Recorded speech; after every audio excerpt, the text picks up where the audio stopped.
ನಿಮ್ಗೆ ದುಡ್ಡು ಬೇಕಾ ನಿಮ್ ಮಗ ಬೇಕಾ? ಮನ್ಸ್ನ ಕೆದಕ್ ನೋಡಿದ್ರೆ ಎಲ್ಲರೂ ಸತ್ ಬದುಕಿರ್ತಾರೆ. ನೀವಾದ್ರೂ ಸತ್ಯನ್ ಬಗ್ಗೆ ಒಂದಷ್ಟು ಡೀಟೇಲ್ಸ್ ಹೇಳಿ.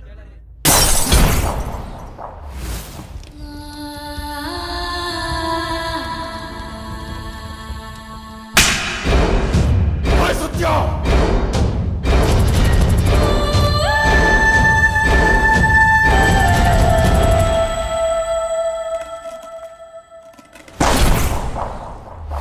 ಆಡೋನು ಗೊತ್ತು ಸರ್ ಆಟ, ನಿಮ್ಗೇನ್ ಮೊಬೈಲ್ ಕರೆನ್ಸಿಗೆ, ಬಟ್ಟೆಗೆ, ಬರೆಗೆ, ದುಡ್ಡಿಗೆ, ದೌಲತ್ಗೆ, ಟೈಮ್ ಪಾಸ್ಗೆ, ಶೋಕಿಗೆ, ತೀಟೆಗೆ, ಟೇಬಲ್ಗೆ, ಆಟಕ್ಕೆ, ಬರೀ ನೋಟಕ್ಕೆ ಮಾಡೋ ಈ ಚೈಲ್ಡಿಶ್ ಪ್ರೀತಿ.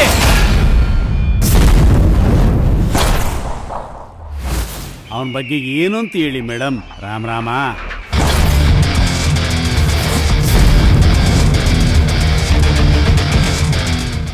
ಚೆನ್ನಾಗಿದೆ, ತುಂಬ ಚೆನ್ನಾಗಿದೆ. ಅವ್ರು ಚೆನ್ನಾಗಿ ಮಾಡಿದ್ದಾರೆ. ಅವರು ಆರ್ಟಿಸ್ಟ್ ಆದ್ರಿಂದ ಅವ್ರ ಫ್ರೇಮಿಂಗ್ ಎಲ್ಲ ಭಾಳ ಚೆನ್ನಾಗಿರುತ್ತೆ. ನನಗೂ ಬೇಗ ಸಿನಿಮಾ ತೋರಿಸಿ ಅಂತ ಕೇಳ್ತಾ ಇದ್ದೀನಿ. ನೋಡೋಣ, ಸಿನಿಮಾ ಆದಷ್ಟು ಬೇಗ ನೋಡ್ತೀನಿ. ನೀವು ನೋಡಿ ಸಪೋರ್ಟ್ ಮಾಡಿ.